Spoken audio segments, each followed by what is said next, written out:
Dears, welcome back to my channel. എല്ലാവരും Christmas ഒക്കെ അടിച്ചു പൊളിച്ചു എന്ന് വിശ്വസിക്കുന്നു. ഇനി അടുത്ത് നമുക്ക് ന്യൂ ഇയർ ആണ്. ന്യൂ ഇയറിനെ വരവേൽക്കാം. അപ്പോഴേക്കും ഞാൻ ഒരു ഈസി പീസി ബീഫ് കറിയാണ് കേട്ടോ ഉണ്ടാക്കുന്നത്. അതിലേക്കായിട്ട് ഞാൻ എടുത്തിരിക്കുന്നത് 1 കിലോ ബീഫാണ്. അതിൽ അത്യാവശ്യം കുറച്ച് നെയ്യൊക്കെ ഞാൻ ഇട്ടിട്ടുണ്ട്. ആ നെയ്യും കൂടെ ഇടുമ്പോഴാണ് അതിന് ടേസ്റ്റ് കൂടുതൽ. അതിലേക്ക് ആ കഴുകി വൃത്തിയാക്കി എടുത്ത ബീഫിലോട്ട് തന്നെ ഞാനൊരു 2 ചെറിയ സവാളയാണ് ഇട്ടിരിക്കുന്നത് കേട്ടോ. വലിയ സവാളയാണ് ഒരെണ്ണം മതി, ചെറിയ സവാളയാണ് 2 എണ്ണം. ഞാനിപ്പോൾ ചെറിയ സവാള ആയതുകൊണ്ട് 2 എണ്ണം എടുത്തിട്ടുണ്ട്. അതിലേക്ക് കുറച്ച് ഒരു 10 വലിയ വെളുത്തുള്ളിയാണ്, ഒരു 10 അല്ലി വെളുത്തുള്ളി, 1 ഇഞ്ച് വലിപ്പത്തിലുള്ള ഇഞ്ചി, അത് രണ്ടും ചോപ്പ് ചെയ്തതാണ്. അത് ചോപ്പ് ചെയ്തിടുക, ഇല്ലെന്നുണ്ടെങ്കിൽ ചതച്ചിടുക. അത് ഞാനിപ്പോൾ ചോപ്പ് ചെയ്താണ് കേട്ടോ ഇട്ടേക്കുന്നത്. പിന്നെ 2 പച്ചമുളക്, അതുപോലെ തന്നെ 2 ചെറിയ ടൊമാറ്റോയാണ് ഞാൻ എടുത്തിരിക്കുന്നത്. വലിയ ടൊമാറ്റോ ആണെങ്കിൽ ഒരെണ്ണം മതി കേട്ടോ. അപ്പോൾ ഇതെല്ലാം കൂടെ നമ്മൾ ആ ബീഫിലേക്ക് നേരിട്ട് ഇടുവാണ്. പിന്നെ എടുത്തിരിക്കുന്നത് ഒരു 2 ടീസ്പൂണ് മുളക് പൊടി, കാശ്മീരി ചില്ലി പൗഡറാണ് കേട്ടോ ഞാൻ എടുത്തേക്കുന്നത്. എന്നിട്ട് ഒരു 1 ടീസ്പൂണോളം കുരുമുളക് പൊടി, കുറച്ച് മഞ്ഞൾപ്പൊടി, ഒരു 2 ടീസ്പൂൺ മല്ലിപ്പൊടി, പിന്നെ ഒരു 1.5 ടീസ്പൂൺ ഗരം മസാല, അതുപോലെ തന്നെ 1.5 ടീസ്പൂണോളം പെരിഞ്ജീരകപ്പൊടി. ഇത്രയും പൊടികളാണ് ഞാൻ ചേർക്കുന്നത്. അതിലേക്ക് പിന്നെ നമുക്ക് ആവശ്യത്തിന് ഉപ്പ്, എല്ലാം ഒരുമിച്ച് തന്നെ ചേർക്കുവാണ് കേട്ടോ. ഇത് നിങ്ങൾക്ക് വേണമെങ്കിൽ ഈ മസാലകളൊക്കെ ഒന്ന് ചൂടാക്കി ഇടാം. ഞാൻ പക്ഷേ എളുപ്പത്തിന് വേണ്ടി ചെയ്യുന്നതാണ്. അപ്പോൾ ഞാൻ എല്ലാം ഡയറക്റ്റായിട്ട് തന്നെ ഇതിലോട്ട് ഇടുവാണേ. ഉപ്പ്, അതിന് ശേഷം കുറച്ച് വെളിച്ചെണ്ണ, ഇത് ഇത്രയും ചേർത്തതിന് ശേഷം ഇത് നന്നായിട്ടൊന്ന് മിക്സ് ചെയ്ത് കൊടുക്കണം കേട്ടോ. അപ്പോൾ ഞാൻ പറഞ്ഞിട്ടുണ്ടായിരുന്നു ഞാനിതിൽ കുറച്ച് നെയ്യ് ഇതിൽ ചേർക്കുന്നുണ്ട്. അപ്പം നെയ്യ് ആവശ്യമില്ലാത്തവർക്ക് നെയ്യ് അവോയ്ഡ് ചെയ്യാവുന്നതാണ്. ഞാനിത് നെയ്യും ഇതെല്ലാം കൂടെ ഒരുമിച്ച് ചേർത്ത് നന്നായിട്ടൊന്ന് വേവിച്ചെടുത്തതിന് ശേഷം ഈ നെയ്യ് ഇതിൽ നിന്ന് മാറ്റിക്കളയും കേട്ടോ. അപ്പം ആ നെയ്യും കൂടെ ഉണ്ടെങ്കിലാണ് കറിക്ക് കുറച്ചുകൂടെ ടേസ്റ്റ് കൂടുതൽ കൊടുക്കുന്നത്. അപ്പോൾ ഹെൽത്ത് കോൺഷ്യസ് ആയിട്ടുള്ളവർ നെയ്യ് ചേർക്കണം എന്നില്ല. അതിനുശേഷം ഇത് നന്നായിട്ടൊന്ന് കൈ കൊണ്ട് തന്നെ നന്നായിട്ട് തിരുമ്മി കൊടുക്കണം കേട്ടോ. നന്നായിട്ട് ഇങ്ങനെ മിക്സ് ചെയ്ത് എല്ലാ ബീഫിൽ കംപ്ലീറ്റ് ആയിട്ട് ഈ മസാലകളൊക്കെ ഒന്ന് പിടിക്കണം. അത് കഴിഞ്ഞ് ഒരു 10 മിനിറ്റ് വെക്കാൻ പറ്റുമെങ്കിൽ അത്രയും നല്ലത്. 10 മിനിറ്റോ അരമണിക്കൂറോ, എത്ര കുറച്ച് സമയം വെച്ച് കഴിഞ്ഞാലായിട്ട് അത്രയും നല്ലതാണ്. ഞാനിത് ഉടനെ തന്നെ വേവിച്ചെടുക്കുവാണ്. കുറച്ച് സമയം അങ്ങനെ വെച്ചിരിക്കുന്നൊന്നുമില്ല. നമ്മൾ ഇത് ഉടനെ തന്നെ വേവിച്ചെടുത്തിരുന്നിരുന്നാലും അതിൽ ടേസ്റ്റ് വ്യത്യാസമൊന്നുമില്ല. കാരണം അതിൽ ഇരുന്ന് തന്നെ അത് വേകുകയാണല്ലോ.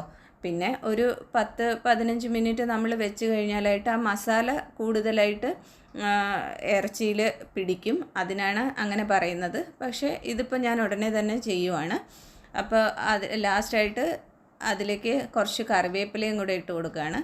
അപ്പോൾ നാടൻ കറികൾ നമ്മൾ എന്ത് ചെയ്യുമ്പോഴും കറിവേപ്പിലയും കൂടെ ചേർത്തിട്ട് ചെയ്യുമ്പോൾ ആ കറിവേപ്പിലയുടെ മണവും കൂടെ വരുമ്പോഴാണ് അതിനൊരു നാടൻ ടേസ്റ്റ് വരുന്നത്. അതിനുശേഷം ഞാൻ ഇഞ്ചിയും വെളുത്തുള്ളിയും ചോപ്പ് ചെയ്ത ചോപ്പറിൽ കഴുകി ആ വെള്ളവും കൂടെ ഇതിലേക്ക് ഒഴിച്ചു കൊടുക്കുകയാണ്. ഇത് ബീഫ് കറിയായിട്ടാണല്ലോ ഞാൻ ഉണ്ടാക്കുന്നത്, അതുകൊണ്ടാണ് അതും കൂടി ഒഴിച്ചു കൊടുക്കുന്നത്. അപ്പോൾ ഫ്രൈ ആയിട്ടോ റോസ്റ്റായിട്ടോ ചെയ്യുന്നവർ വെള്ളം അധികം ഉപയോഗിക്കരുത്. അതിനുശേഷം ഞാൻ ഉടനെ തന്നെ കുക്കറ് സ്റ്റൗവിൽ വെച്ച് സ്റ്റൗ ഓൺ ചെയ്തു. പിന്നെ ഓരോ ബീഫ് നമ്മൾ മേടിക്കുന്നതിനനുസരിച്ച് ബീഫിൻ്റെ വേവിൽ വ്യത്യാസമുണ്ട്. ഞാൻ മേടിക്കുന്ന ബീഫ് കുറച്ച് വേവുള്ള ടൈപ്പാണ്. അപ്പോൾ ഒരു മിനിമം 6 വിസിലെങ്കിലും കേട്ടാലേ അത് വേവുള്ളൂ. ചില സമയത്ത് അതിലും വെന്ത് വരില്ല. ഇതിപ്പോൾ ഞാനൊരു 6 വിസിൽ കേൾപ്പിച്ചിട്ടുണ്ട്. അത് കഴിഞ്ഞപ്പോഴേക്കും ബീഫ് വെന്തിട്ടുണ്ടായിരുന്നു. ഇത് കണ്ടോ, ഇപ്പം നമ്മുടെ ബീഫൊക്കെ വെന്ത് അതിൻ്റെ കളറൊക്കെ കണ്ടോ. ഇപ്പോഴേ അത് ഇങ്ങനെ വേണമെങ്കിലും, ഇപ്പോൾ ബാച്ചിലേഴ്സൊക്കെയാണ്, പെട്ടെന്നൊരു ചപ്പാത്തിയോ എന്തെങ്കിലും ഉണ്ടെങ്കിൽ ഇങ്ങനെ തന്നെ അത് കഴിക്കാം. കാരണം അതിൽ ആഡ് ചെയ്യേണ്ട ഒരുവിധം എല്ലാ കാര്യങ്ങളും നമ്മൾ ആഡ് ചെയ്തിട്ടുണ്ട്. ഒരുവിധമല്ല എല്ലാം ചെയ്തിട്ടുണ്ട്. പിന്നെ ഗാർണിഷിങ്ങിന് വേണ്ടി മാത്രം നമുക്ക് വേണമെങ്കിൽ കുറച്ചും കൂടെ ഒന്ന് എന്താ പറയുന്നത്, അതിന് കുറച്ചും കൂടെ കളർഫുള്ളാക്കാനും ഒക്കെ ആയിട്ട് നമുക്ക് വേണമെങ്കിൽ കുറച്ച് സവാളയൊക്കെ ഒന്ന് ഫ്രൈ ചെയ്തിടാം. ഞാൻ എന്തായാലും കുറച്ച് സവാള ഒക്കെ ഫ്രൈ ചെയ്തിടുന്നുണ്ട്.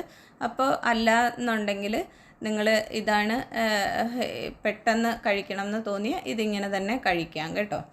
അപ്പോൾ ഞാനതിലേക്ക് കുറച്ച് സവാള ഫ്രൈ ചെയ്തിടുകയാണ്. അതിലേക്ക് വേണ്ടിയിട്ട് ഞാൻ വേറൊരു പാത്രം സ്റ്റൗവിൽ വെച്ചിട്ടുണ്ട്. സ്റ്റൗ ഓൺ ചെയ്തതിന് ശേഷം കുറച്ച് എണ്ണ ഒഴിച്ചിട്ട് എണ്ണ നന്നായിട്ട് ചൂടായതിന് ശേഷം ഞാൻ പകുതി സവാളയാണ് എടുക്കുന്നത് കേട്ടോ. ഒരു ഫുൾ സവാളയൊന്നും എടുക്കണ്ട, പകുതി സവാള എടുത്താൽ മതി.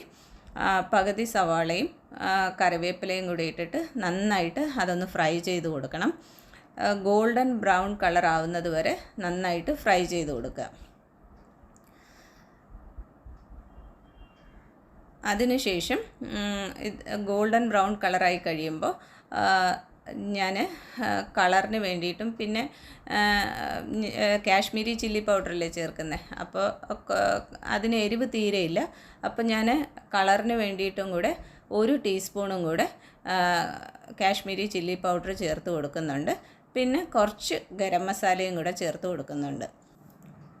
അപ്പോൾ കുറച്ചുകൂടെ മണവും കൂടെ കിട്ടും.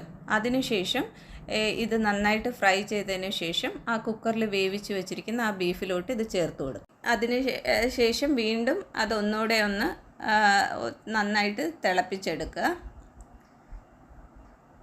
നന്നായിട്ടൊന്ന് മിക്സ് ചെയ്ത് കൊടുക്കുക. ഇപ്പോൾ കണ്ടോ, അതിൻ്റെ കളറൊക്കെ കണ്ടോ, നല്ല അടിപൊളി കളറായില്ലേ. ഇത് കഴിക്കാനും അതെ, പറയാനായിട്ട് നമുക്ക് പറ്റില്ല. നിങ്ങളിത് ചെയ്ത് നോക്കുക കേട്ടോ. അത്രയ്ക്ക് ടേസ്റ്റി ആയിട്ടുള്ള, വളരെ ഈസിയും വളരെ സിമ്പിളായിട്ട് ചെയ്യാൻ പറ്റുന്ന എന്നാൽ ഭയങ്കര ടേസ്റ്റി ആയിട്ടുള്ള ഒരു ബീഫ് കറിയാണ്. അപ്പോൾ നിങ്ങളെല്ലാവരും ഇത് ചെയ്ത് നോക്കുക. ഇത് നന്നായിട്ട് വീണ്ടും ഒന്ന് തിളച്ചതിന് ശേഷം ഇതിലേക്ക് ഞാൻ കുറച്ചും കൂടി കറിവേപ്പിലയും കൂടി ഒന്ന് ഇട്ട് കൊടുക്കുകയാണേ. കറിവേപ്പില അപ്പോൾ ആ ഒരു കറിവേപ്പിലയുടെ മണമൊക്കെ കൂടി വരുമ്പോൾ അതിൻ്റെ ടേസ്റ്റ് ഒന്നുകൂടെ ഒന്ന് എൻഹാൻസ് ചെയ്യും. അപ്പോൾ ഇതാണ് നമ്മുടെ ഈസി ബീഫ് കറി.